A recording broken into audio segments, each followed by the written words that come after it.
Hello दोस्तों, Bharat updates channel में आपका स्वागत है। और दोस्तों, आज सुबह की 11 बड़ी खबरें, 11 बड़ी अपडेट जो है मैं आप सभी के लिए लेकर यहाँ पर आ चुका हूँ। तो जैसा कि आप थंबनेल के ऊपर देख ही रहे होंगे, कैबिनेट मीटिंग टलने से लटका स्कूल खोलने का फैसला। इसके अलावा दोस्तों यहाँ पर और भी अपडेट है, ठीक है, कैबिनेट मीटिंग से ही रिलेटेड। और अब क्यों नहीं होगी कैबिनेट मीटिंग ये बताऊंगा आपको, और बाद में कब होगी, ठीक है। कृषि विश्वविद्यालय की सभी प्रवेश परीक्षाएं स्थगित, एचपीयू की तर्ज पर पीजी में दाखिला देगा संजौली कॉलेज।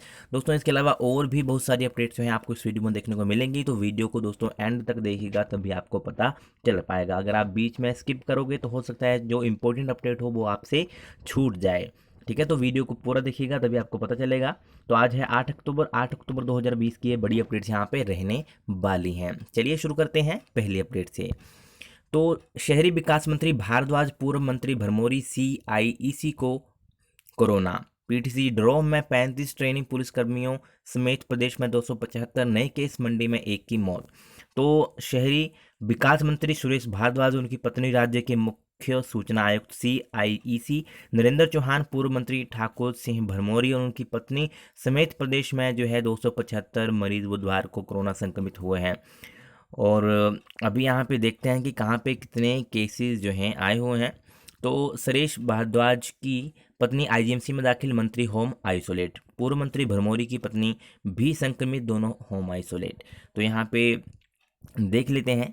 तो दोस्तों कांगड़ा जिले में 49, मंडी में 66, सोलन में 55, शिमला में 38, बिलासपुर में 25, कुल्लू में 17, ऊना में 10, सिरमौर हमीरपुर में 4 और चंबा में 3 संक्रमण के मामले जो हैं सामने आए हैं। प्रिंसिपलों, शिक्षकों, गैर शिक्षकों के निदेशालयों में प्रवेश पर रोक। कोरोना संक्रमण के मामलों में लगातार बढ़ोतरी को देखते हुए उच्च शिक्षा निदेशालय में शिक्षकों, प्रिंसिपल और गैर शिक्षकों के प्रवेश पर रोक लगा दी गई है। उच्च शिक्षा निदेशक डॉक्टर अमरजीत कुमार शर्मा ने बुधवार को जो है इस बाबत सभी कॉलेजों, स्कूलों, प्रिंसिपलों सहित जिला उप निदेशकों को निर्देश जारी किए हैं कि उन्होंने कहा कि बिना पूर्व मंजूरी कोई भी अपना स्टेशन ना छोड़े। निर्देशों की अनदेखी करने वालों को कंडक्ट नियमों के तहत कार्रवाई के प्रति भी चिताया है।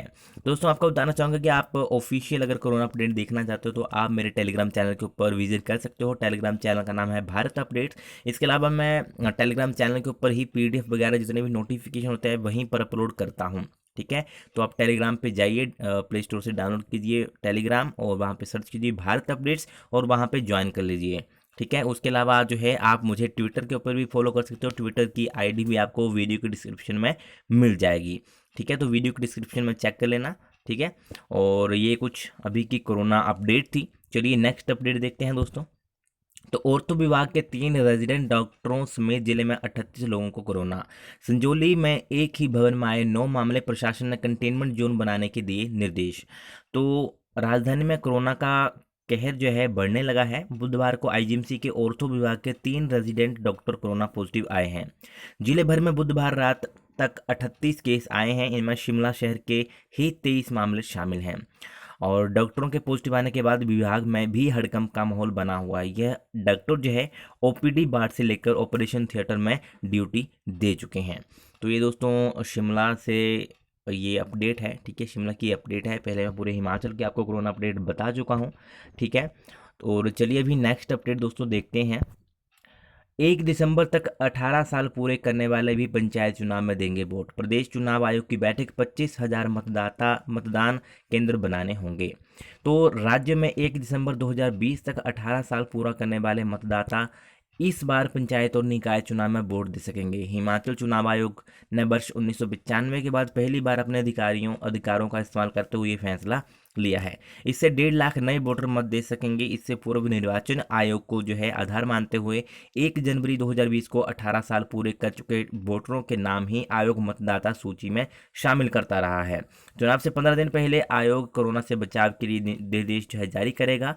हिमाचल चुनाव आयोग आयुक्त भी पी मित्रा की अध्यक्षता में बुधवार को आयोग के अधिकारियों की बैठक में कई फैसले जो है लिए गए हैं।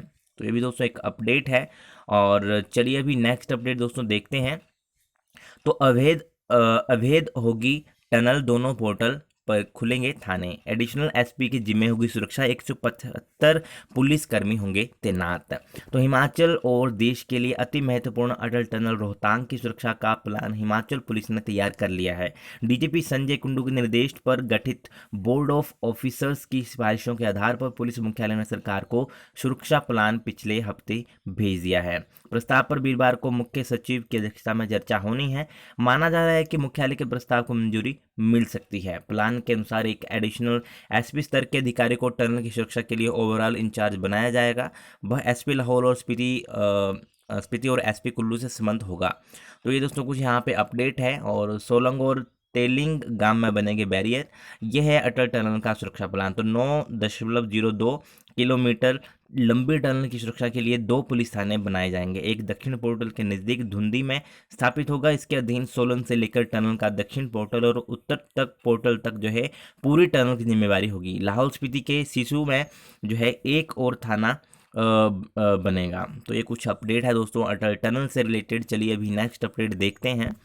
और एक ही दिन 2 परीक्षाएं होने से असमंजस में अभ्यर्थी। तो कंप्यूटर ऑपरेटर और स्टोर कीपर की परीक्षाएं एक ही दिन आयोजित होने से अभ्यर्थी परेशान हैं। कर्मचारी चयन आयोग 10 अक्टूबर को सुबह के सत्र में पोस्ट कोड 756 स्टोर कीपर की परीक्षा का आयोजन जो है कर रहा है। इसके साथ ही आयोग इसी दिन जो है सायंकाल सत्र में पोस्ट कोड 753 कंप्यूटर ऑपरेटर की 6वीं परीक्षा का आयोजन भी कर रहा है। तो यहाँ पे इन अभ्यर्थियों ने यहाँ पे कर्मचारी चयन आयोग से कंप्यूटर ऑपरेटर और स्टोर कीपर दोनों अलग अलग पोस्ट के कोड के लिए अलग अलग आवेदन किए थे।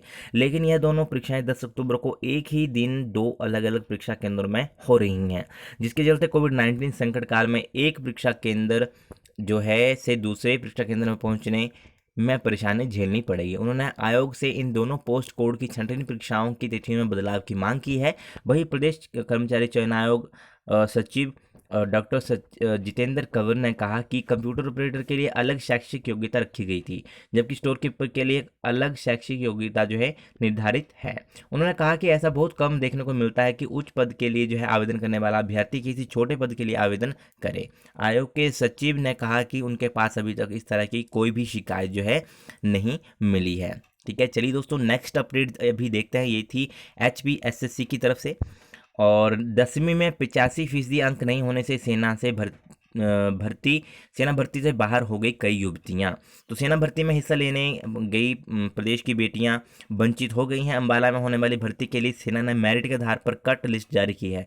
इसमें 10वीं में 85% यानी कि 85% अंक हासिल करने वाली युवतियों को भर्ती के लिए बुलाया जा रहा है। इनके एडमिट कार्ड जो है डाउनलोड कर दिए गए हैं। इन जिनके 85% से कम अंक हैं उनके एडमिट कार्ड डाउनलोड नहीं हो रहे हैं। हिमाचल से सैकड़ों युवतियों ने इस भर्ती के लिए आवेदन किया है। युवतियों के लिए तैयारी भी की है, इसके लिए तैयारी भी की है। अब 85% की शर्त से ये सेना भर्ती में हिस्सा लेने से वंचित रह गई हैं। सेना में भर्ती को लेकर आवेदनकर्ताओं ने यहाँ पे कहा है कि अगस्त महीने सेना के लिए आवेदन मांगे गए थे। 100 रुपये फीस चुकाकर आवेदन किया था। कई के पास जो है सेना में जाने का अंतिम मौका है। अब जब एडमिट कार्ड निकालने का समय आया तो केवल उन्हीं के कार्ड जो है एडमिट कार्ड जो है डाउनलोड हो रहे हैं जिनके 10वीं में 85% अंक हैं। उन्होंने रक्षा मंत्री राजनाथ सिंह और सहित जो है सेना के अधिकारियों से इस शर्त को हटाने की मांग यहाँ पे की है। तो नेक्स्ट अपडेट दोस्तों देखते हैं।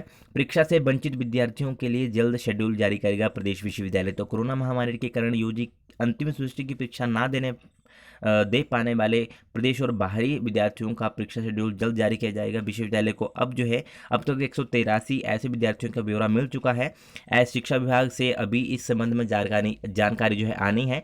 ऐसे विद्यार्थियों का संख्या 500 तक हो सकती है जिनको परीक्षा का मौका विश्वविद्यालय दे रहा है। परीक्षा नियंत्रक डॉक्टर JS नेगी ने कहा कि जल्द परीक्षा करवाने पर अंतिम फैसला ले लिया जाएगा। ठीक है दोस्तों, ये भी एक इंपॉर्टेंट अपडेट है। बहुत सारे कमेंट्स इससे रिलेटेड भी आ रहे थे कि जिन्होंने एग्ज़ाम नहीं दिया उनको दोबारा से चांस मिलेगा या नहीं मिलेगा। तो उनको ज़रूर मिलेगा, ठीक है, चांस दोबारा से। ठीक है, चलिए नेक्स्ट अपडेट। कृषि विश्वविद्यालय पालमपुर की सभी प्रवेश परीक्षाएं स्थगित। प्रशासनिक कारणों के चलते विश्वविद्यालय प्रशासन ने लिया फैसला। सभी विषयों की काउंसलिंग भी अगली तिथि तक कर दी गई स्थगित। तो पालमपुर कृषि विश्वविद्यालय पालमपुर में होने वाली प्रवेश परीक्षाएं और काउंसलिंग प्रशासनिक कारणों के चलते फिलहाल दोस्तों स्थगित कर दी गई हैं। प्रवेश परीक्षाओं और काउंसलिंग की तारीखों की विश्वविद्यालय जल्द घोषणा करेगा। कृषि विश्वविद्यालय में 10 अक्टूबर को बीएससी ऑनर्स और बीबीएससी एंड एएच को प्रवेश परीक्षा थी। 18 अक्टूबर को एमएससी एग्रीकल्चर व एमबीएससी के कार्यक्रमों समेत ईटी आधारित और मेरिट आधारित प्रवेश परीक्षा के लिए जो है काउंसलिंग की तारीख अगले आदेशों तक टाल दी गई है। कृषि विश्वविद्यालय के संयुक्त निदेशक डॉक्टर हृदय पाल सिंह ने कहा कि प्रवेश परीक्षाओं समेत अन्य कार्यक्रमों और काउंसलिंग फिलहाल स्थगित कर दी गई है। इसके लिए जल्द नई तारीखों की घोषणा की जाएगी। अधिक जानकारी जो आप वेबसाइट के ऊपर से देख सकते हो। ठीक है, इसका ऑफिशियल नोटिफिकेशन मैं अभी टेलीग्राम चैनल के ऊपर अपलोड कर दूंगा। ठीक है, वहाँ से आप देख सकते हो कौन कौन से कोर्सेज की ये जो है स्थगित हुई हैं, पोस्टपोन किए गए हैं। ठीक है, अभी आपके एंट्रेंस एग्जाम नहीं होंगे जब तक न्यू डेट्स नहीं आ जाती हैं। अभी ये न्यू डेट्स जारी करेंगे तब फिर आपका एंट्रेंस एग्जाम ये होंगे और काउंसलिंग भी तभी होगी। तो आप डिटेल में जो है नोटिफिकेशन देख लेना मेरे टेलीग्राम चैनल के ऊपर। वीडियो पोस्ट होने के बाद मैं यहाँ पर अपलोड कर दूंगा। टेलीग्राम चैनल का नाम है भारत अपडेट्स। ठीक है, और 57 केंद्रों में बीएड एमएड की प्रवेश परीक्षाएं एमएड की परीक्षाएं शुरू। ठीक है, तो कल से स्टार्ट हो गई हैं इनके एग्जाम बीएड वालों के। चलिए दोस्तों, नेक्स्ट अपडेट अभी देखते हैं। तो विश्वविद्यालय के छात्र विरोधी फैसले के खिलाफ आज से आंदोलन करेगी एसएफआई।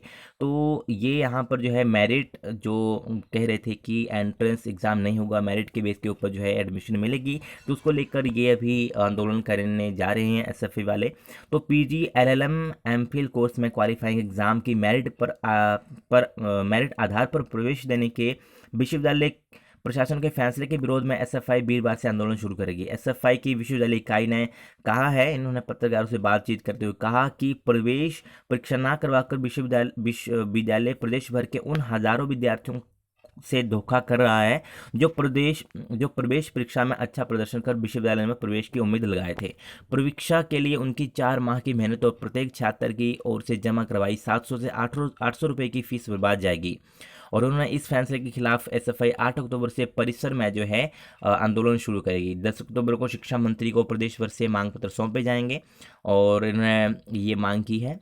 और दूसरा इन्होंने ये किया है कि फीस माफ़ करने और यूजी छात्रों को प्रमोट करने का फैसला जल्द लेने के लिए उन्होंने यहाँ पे मांग जो है उठाई है दोस्तों। तो ये भी इम्पोर्टेंट अपडेट है। और सीनियर विद्यार्थी भी पहुँचने लगे स्कूल। अभी जो है 9वीं 10वीं 11वीं 12वीं वाले भी जो है विद्यार्थी स्कूल पहुँचने लगे हैं, 10वीं से 12वीं कक्षा तक के। तो चलिए नेक्स्ट अपडेट अभी देखते हैं। ये रही, एचपी की तर्ज पर पीजी में दाखिला देगा संजौली कॉलेज। तो इस सत्र से एमए हिंदी इंग्लिश और पीजीडीसीए का बैच बिठाएगा कॉलेज। इन कोर्स में प्रवेश लेने वालों को मिलेगा विकल्प। तो राजधानी के संजौली स्थित प्रदेश के एकमात्र सेंटर ऑफ एक्सीलेंस कॉलेज से पीजी कोर्स करने का पहली बार मौका विद्यार्थियों को मिलेगा। कॉलेज सत्र 2020-21 से ही एमए इंग्लिश हिंदी और पीजीडीसीए कोर्स शुरू करने जा रहा था है। इन कोर्सेज का पहला बैच बिठाने के लिए दाखिला प्रक्रिया पर चर्चा करने को प्राचार्य सीबी मेहता की अध्यक्षता में बुधवार को बैठक बुलाई गई है। इसमें निर्णय लिया गया है कि विश्वविद्यालय में शुरू होने वाले पीजी की प्रवेश प्रक्रिया का ही कॉलेज अनुसरण करेगा। एचपीयू में यदि क्वालिफाइंग एग्जाम मेरिट पर प्रवेश दिया जाएगा तो कॉलेज में भी इन तीनों कोर्सों को 30-30 सीटों पर मेरिट पर ही प्रवेश दिया जाएगा। प्रदेश कॉलेज ने विश्वविद्यालय प्रवेश परीक्षा की मेरिट के आधार पर ही सीट आवंटन करने की योजना बनाई थी। तो ये कुछ यहाँ पे अपडेट है। और एबीवीपी ने डीसी के माध्यम से शिक्षा मंत्री को भेजा मांग पत्र। तो यहाँ पे इन्होंने भी यही मांगे जो है यहाँ पे उठाई हुई हैं। तो चलिए दोस्तों, अभी नेक्स्ट अपडेट देखते हैं।